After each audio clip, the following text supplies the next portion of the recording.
नमस्कार, मैं प्रतिभा खेड़े आपका स्वागत करती हूँ अपने YouTube चैनल नॉलेज रैन में, जहाँ हम कक्षा 10वीं की सीरीज़ हल कर रहे हैं। आपको इससे पहले के प्रश्न यदि देखने हैं तो आप वीडियो की प्लेलिस्ट में जाकर उन्हें देख सकते हैं।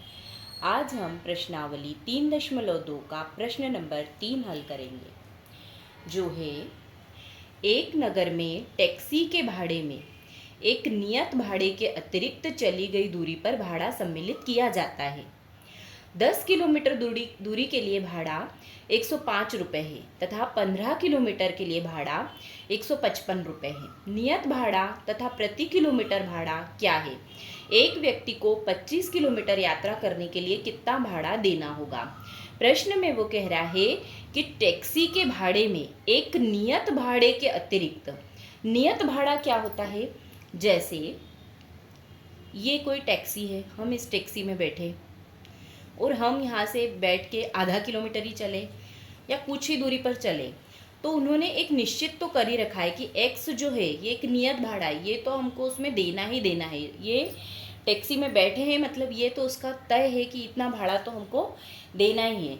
लेकिन मान लो हमने 1 किलोमीटर की यात्रा कर ली या 2 किलोमीटर की यात्रा कर ली, तब उसके साथ फिर भाड़ा अलग देना है। लेकिन ये भाड़ा तो हमको टैक्सी में यदि हम बैठे हैं तो देना ही है। तो ये हो गया नियत भाड़ा। अब वो बोल रहा है कि 10 किलोमीटर दूरी के लिए भाड़ा कितना है? 105 रुपये है। मतलब यदि हम ये x तो हम देंगे ही सही, और 10 किलोमीटर हम चल लिए तो हमें 10 वाई क्या है? किलोमीटर को दर्शाता है ना। वाई जो है वो किलोमीटर वाला भाड़ा है, ये अपने को पता नहीं, हमको निकालना है। यदि हम 10 किलोमीटर चले तो हमें 10 रुपये देना ही है। तो ये हमारे पास क्या आ जाएगा? ये नियत भाड़ा और ये 10 वाई, ये मिलके हमें कितने रुपए देना है? 105 रुपये देना है। तो ये हमारे पास क्या आ जाएगा? समीकरण 1 आ जाएगा। अब ऐसे ही दूसरा वो बोल रहा है 15 किलोमीटर के लिए भाड़ा कितना है? 155 रुपये है। तो हम टैक्सी में बैठे हैं तो हमको जो नियत भाड़ा है वो x तो देना ही है। और 15 किलोमीटर के लिए भाड़ा कितना है? 15 किलोमीटर के लिए भाड़ा है 155 रुपये, ये हमें देना है। तो इससे हमको क्या मिल जाएगा? समीकरण 2। अब इस समीकरण 1 और 2 को हल करके जब हम x और y के मान निकाल लेंगे तो ये x हमारे पास नियत भाड़ा आ जाएगा और y क्या आ जाएगा? प्रति किलोमीटर वाला भाड़ा, कि 1 किलोमीटर के लिए हमें कितना भाड़ा देना पड़ेगा, ये वाला भाड़ा y आ जाएगा। हमको प्रश्न में निकालना क्या है? एक व्यक्ति को 25 किलोमीटर यात्रा करने के लिए कितना भाड़ा देना होगा। तो 25 किलोमीटर की जब वो यात्रा करेगा तो उसको नियत भाड़ा तो देना ही पड़ेगा, कुछ x जो है वो, और साथ में 25 किलोमीटर के लिए 25 वाई ये देना पड़ेगा। तो ये कितना उसको देना पड़ेगा, ये भी हमको इस प्रश्न में निकालना है। तो इस तरह से इस प्रश्न को हल करेंगे। आइए देखिए कैसे करते हैं। माना कि नियत भाड़ा x है, नियत भाड़ा x है। अब वो बोल रहा है प्रति किलोमीटर भाड़ा है ना, तो प्रति किलोमीटर और प्रति किलोमीटर भाड़ा हमने क्या माना? y माना है। ठीक है। अब प्रश्न के अनुसार देखें तो हमें पहला समीकरण क्या मिलेगा? नियत भाड़ा x और कितनी दूरी के लिए देना है भाड़ा? 10 किलोमीटर के लिए, तो 10 वाई बराबर हमको कितना दिया है प्रश्न में? 105।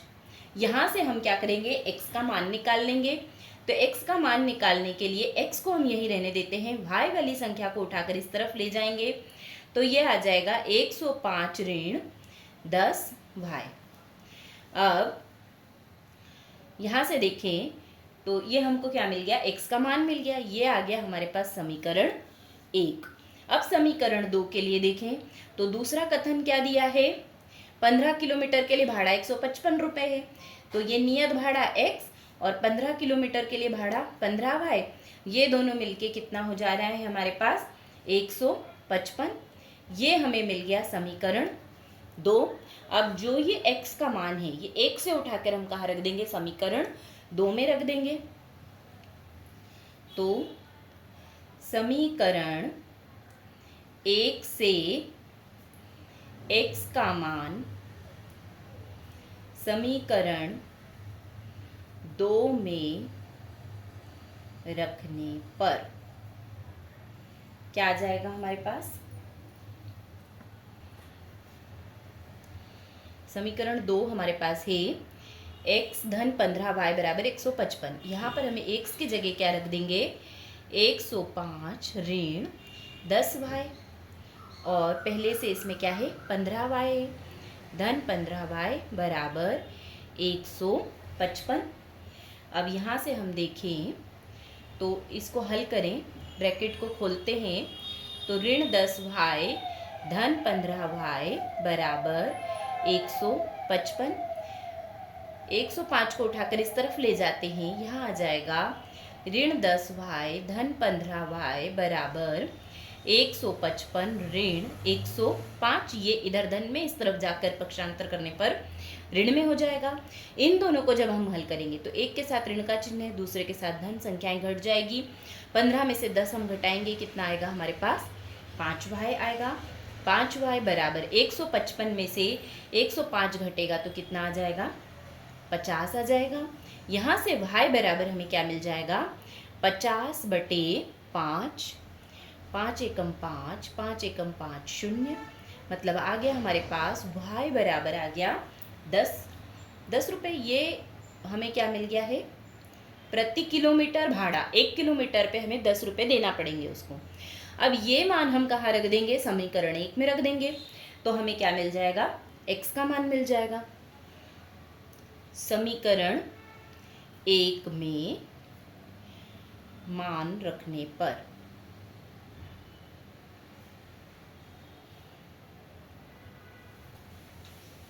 समीकरण 1 में मान रखेंगे तो समीकरण 1 क्या है हमारे पास? x बराबर 105 ऋण 10y। यहाँ रखेंगे 105 ऋण 10 और y की जगह हम क्या रखेंगे? हमें मिला है 10। तो यहाँ से देखें तो 105 ऋण 10 और 10 कितना हो जाएगा? गुणा में है तो 100। 105 में से 10 को हमने घटाए तो कितना आ गया? 5 रुपये। ये हमारे पास आ गया x का मान। मतलब यदि हम टैक्सी में बैठे हैं तो हमें नियत भाड़ा जो देना है, वो नियत भाड़ा कितना है? 5 रुपये तो हमको देना ही पड़ेंगे। उसके साथ प्रति किलोमीटर जो भाड़ा बढ़ रहा है वो कितना बढ़ रहा है? 10 रुपये। 1 किलोमीटर पे 10 रुपये। तो हमने नियत भाड़ा और प्रति किलोमीटर भाड़ा यहाँ से निकाल लिया है ना। हमें नियत भाड़ा कितना मिला है? नियत भाड़ा हमें मिला है 5 रुपये, और प्रति किलोमीटर भाड़ा वो हमें कितना मिला है? 10 रुपये। अब वो क्या पूछ रहा है कि हमें व्यक्ति को 25 किलोमीटर की यात्रा करनी है, तो उसे कितना भाड़ा देना पड़ेगा? तो 25 किलोमीटर की यात्रा करने पर उसे कितना भाड़ा देना पड़ेगा? 25 किलोमीटर की यात्रा पर देय भाड़ा कितना हो जाएगा? x धन 25y। तो यहाँ से हम इसमें मान रखें तो x बराबर तो हमारे पास 5 है, और y की जगह हमारे पास क्या आया है? 10 आया है। इसको हम हल करते हैं तो कितना आ जाएगा? 25 और 10 का गुणा करें तो 250, मतलब ये कितना आ जाएगा? 255 रुपये। ये क्या आ गया हमारे पास? 25 किलोमीटर की दूरी पर देय भाड़ा कितना आया? 255 रुपये। तो इस तरह से इस प्रश्न को हल करेंगे। आप चाहें तो इसका स्क्रीनशॉट ले सकते हैं।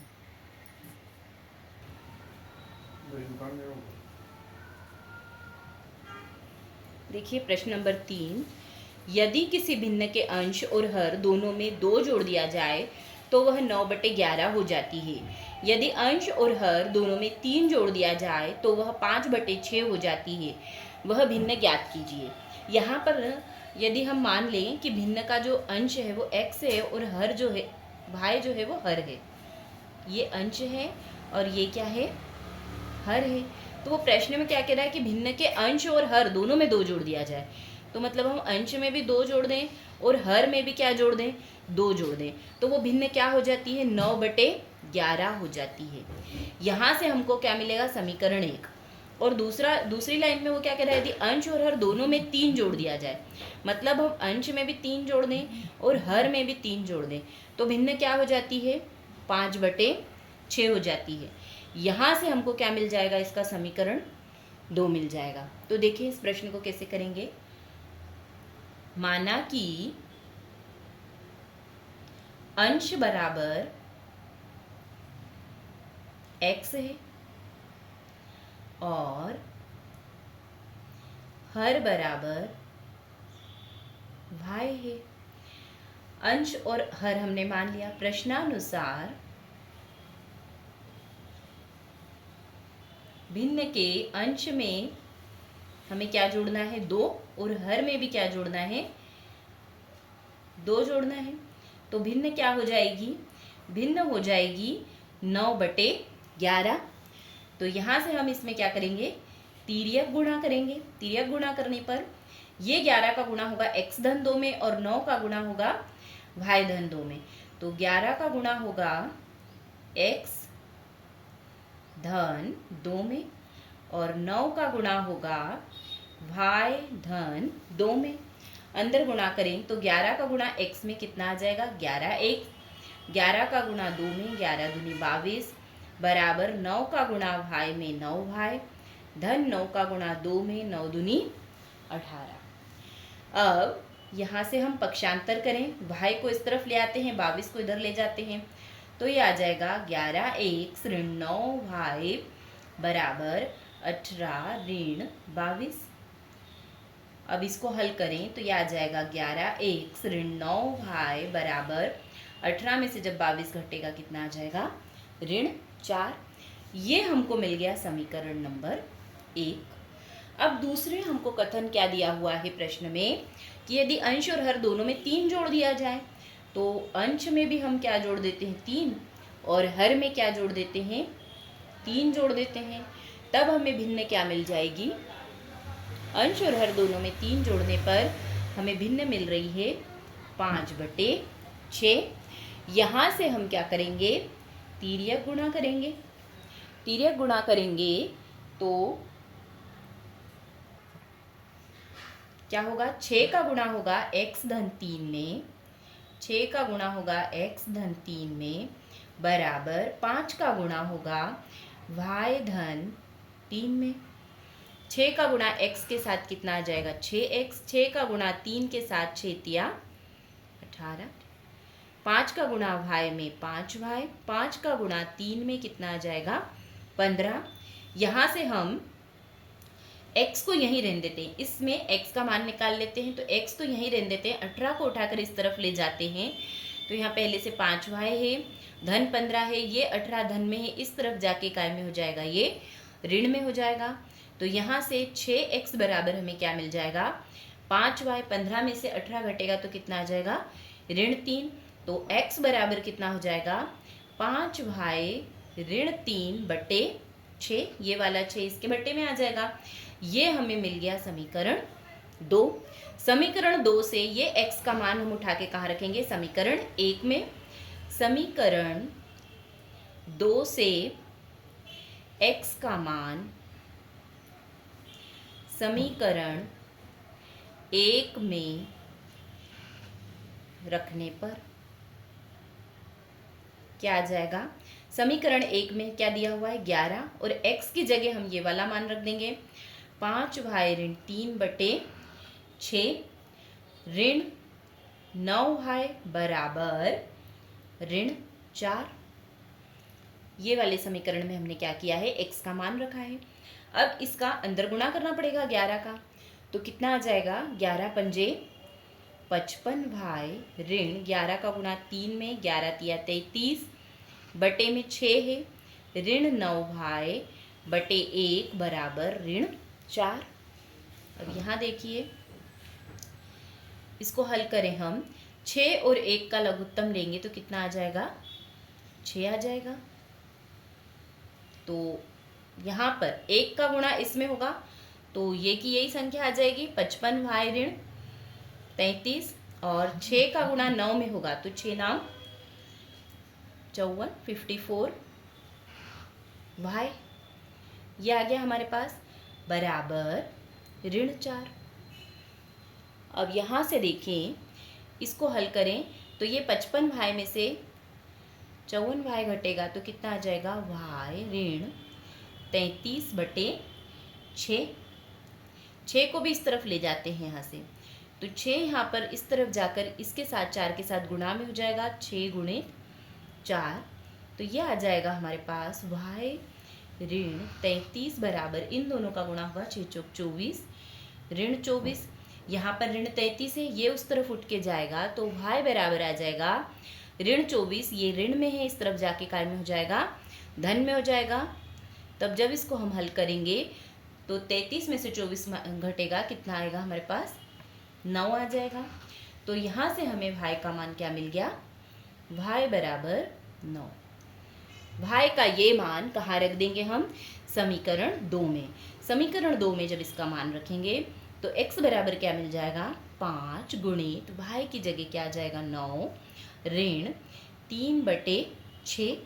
यहाँ से इसको हल करें तो 5 नाम 45 ऋण 3/6। तो क्या आ जाएगा, x बराबर 45 में से 3 हम घटाएं तो कितना आ जाएगा, 42/6। 6 एकम 6, 6 सती 42। तो x बराबर हमें क्या मिल गया, 7 मिल गया। मतलब हमें x बराबर 7 मिल गया है और y बराबर क्या मिल गया है, 9। हमें क्या लिखना है, यहाँ पर भिन्न लिखना है। तो भिन्न हमारे पास क्या बन जाएगी, x क्या है हमारे पास, हमने माना है अंश है, तो x अंश में चला जाएगा, और y क्या है, हर है, तो ये आ जाएगा हर में। तो हमें भिन्न क्या मिल गई, 7/9। यही हमारा आंसर है। आप चाहें तो इसका स्क्रीनशॉट ले सकते हैं। प्रश्न नंबर 3 का छठा, 5 वर्ष बाद जेकब की आयु उसके पुत्र की आयु से 3 गुनी हो जाएगी। 5 वर्ष पूर्व जेकब की आयु उसके पुत्र की आयु की 7 गुनी थी, उसकी वर्तमान आयु क्या है। अब इस प्रश्न में देखें तो यदि हम मान लें कि जेकब की जो आयु है वो क्या है, x है, और उसके पुत्र की आयु कितनी है, y है, तो x, जेकब की आयु क्या है, x है, और पुत्र की आयु y है। तो प्रश्न में वो क्या क्या कह रहे हैं कि 5 वर्ष बाद जेकब की आयु उसके पुत्र की आयु की 3 गुनी हो जाएगी। तो यदि वर्तमान में उसकी आयु x है तो 5 वर्ष बाद कितनी हो जाएगी, x धन 5। और यदि उसके पुत्र की आयु अभी y है तो 5 वर्ष बाद कितनी होगी, y धन 5 हो जाएगी। तब वो क्या बोल रहा है कि पुत्र की आयु से 3 गुनी हो जाएगी। तो निश्चित रूप से पिता है तो ये तो बड़ा होगा और ये छोटा होगा। तो इसके पहले प्रश्नों में देखा है, जो छोटा होता है उसमें हमको गुणा करना रहता है। तो यहाँ पर हम क्या का गुणा करेंगे, 3 गुनी है, इसलिए क्या करेंगे, 3 का गुणा करेंगे। तो ये एक समीकरण यहाँ से हमको मिल जाएगा। और दूसरा फिर वो बोल रहा है 5 वर्ष पूर्व जेकब की आयु उसके पुत्र की आयु की 7 गुनी थी। पूर्व मतलब पहले मतलब हम क्या करेंगे, 5 को इसमें से क्या करेंगे, घटाएंगे। तो इसकी आयु कितनी आ जाएगी, x ऋण 5, और इसकी आ जाएगी y ऋण 5। और 5 वर्ष बाद इसकी आयु कितनी हो जाएगी, कितनी थी, 7 गुनी थी। तो हम छोटे में ही गुणा करते हैं, यहाँ पर 7 का गुणा करेंगे।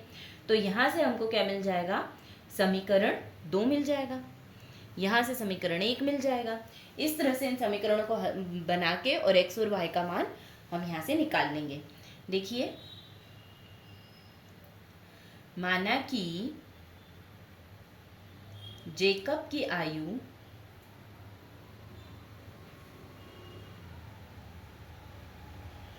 बराबर x है, पुत्र की आयु कितनी है, y वर्ष है, और इसकी आयु कितनी है, x वर्ष है। अब देखें तो प्रश्न में हमें दिया है 5 वर्ष पूर्व, तो 5 वर्ष बाद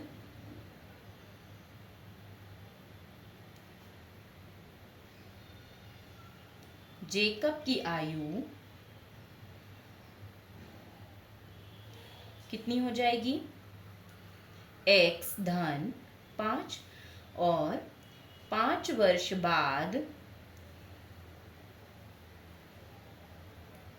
पुत्र की आयु कितनी होगी? पुत्र की आयु होगी y धन 5। तो प्रश्न के अनुसार क्या आ जाएगा? प्रश्न में लिखे कथन के अनुसार हो जाएगा x धन 5 बराबर 3 गुणित y धन 5। यही है ना। 5 वर्ष बाद उसकी आयु, उसके पुत्र की आयु की क्या हो जाएगी? 3 गुनी हो जाएगी। इसको हम हल करेंगे तो हमारे पास क्या आ जाएगा? x धन 5 बराबर 3 का अंदर गुणा कर दें, 3y धन 5। यहाँ से हम देखें तो 3y को हम उठा के इधर ले आते हैं, ये हो जाएगा x ऋण 3y और 5 को उठाकर हम इस तरफ ले जाते हैं। यहाँ हमने 3 का अंदर गुणा किया तो 3 का गुणा y में 3y और 3 का गुणा 5 में जब होगा तो 3 पंजे कितना हो जाएगा? 15 हो जाएगा। 3y हमने यहाँ उठा कर लिया है। अब 5 को इस तरफ उठा के ले जाएंगे तो कितना हो गया? ऋण 5। यह आ जाएगा x ऋण 3y बराबर 15 में से 5 गई, कितना आ जाएगा? 10 आ जाएगा। ये आ गया हमारे पास समीकरण नंबर 1। इसके बाद अगला समीकरण। अगले समीकरण में क्या लिखा है? 5 वर्ष पूर्व। तो यहाँ पर हम लिखेंगे 5 वर्ष पूर्व जेकब की आयु कितनी होगी? x ऋण 5 और 5 वर्ष पूर्व पुत्र की आयु कितनी होगी? पुत्र की आयु होगी y ऋण 5। तो यहाँ से हम देखें समीकरण 2 हमें मिल जाएगा। क्या आ जाएगा समीकरण 2 हमारे पास? x ऋण 5 बराबर कितनी गुनी है? 5 वर्ष पूर्व जेकब की आयु उसके पुत्र की आयु की 7 गुनी थी, तो 7 का गुणा होगा इसमें y ऋण 5 में। अब यहाँ से इसको हल करें हम तो x ऋण 5 बराबर 7 का अंदर गुणा 7y ऋण 7 पंजे 35। यहाँ से हम क्या करते हैं? x का मान निकाल लेते हैं। x का मान हम यहाँ से निकालेंगे तो कितना आ जाएगा हमारे पास? x को हम यहीं रहने देते हैं, 5 को उठाकर इधर ले जाते हैं, 7y ऋण 35। ये 5 जाकर इधर क्या में हो जाएगा? धन में हो जाएगा। तो हमें मिल जाएगा x बराबर 7y ऋण 35 में से 5 घटा कितना आ जाएगा? 30। ये हमारे पास आ गया x का मान। ये मान उठाकर हम कहाँ रख देंगे? समीकरण 1 में। समीकरण 2 से x का मान समीकरण 1 में रखने पर कितना आ जाएगा हमारे पास? x की जगह हम क्या रख देंगे? 7y ऋण 30। 7y ऋण 30 और यहाँ पर ऋण 3y पहले से ही है, ऋण 3y बराबर 10। 7y में से 3y घटेगा और 30 को हम इस तरफ ले जाते हैं तो 7y ऋण 3y और 30 इस तरफ जाकर काय में हो जाएगा? धन में हो जाएगा। अब इसको हल करें तो 7y में से 3y घटाएंगे, कितना आ जाएगा? 4y और 30 और 10 40। यहाँ से आ जाएगा y बराबर 40/4। 4 एकम 4, 4 एकम 4 0। मतलब y बराबर हमारे पास क्या आ गया? 10 वर्ष। ये क्या आ गई है? y हमने क्या माना था? पुत्र। मतलब पुत्र की आयु हमें क्या मिल गई है? 10 वर्ष मिल गई है। y का ये मान उठाकर हम रख देंगे समीकरण 2 में तो हमें काय का मान मिल जाएगा? x का मान मिल जाएगा। y का मान समीकरण 2 में रखने पर क्या आ जाएगा हमारे पास? x बराबर 7 ऋण 10 ऋण 30। तो x बराबर आ जाएगा 70 ऋण 30। मतलब x बराबर हमारे पास कितना आ गया? 40 वर्ष। ये हमें किसकी आयु मिल गई है? पिता की आयु मिल गई है। x का मान हमारे पास आ गया है ये। मतलब जेकब की आयु कितनी है? जेकब की आयु है 40 वर्ष। और पुत्र की आयु कितनी है? पुत्र की आयु है 10 वर्ष। ये आ गया हमारे पास आंसर। धन्यवाद। अगर आपको मेरे वीडियोस पसंद आ रहे हैं तो कृपया इन्हें शेयर कीजिए और चैनल को सब्सक्राइब कीजिए।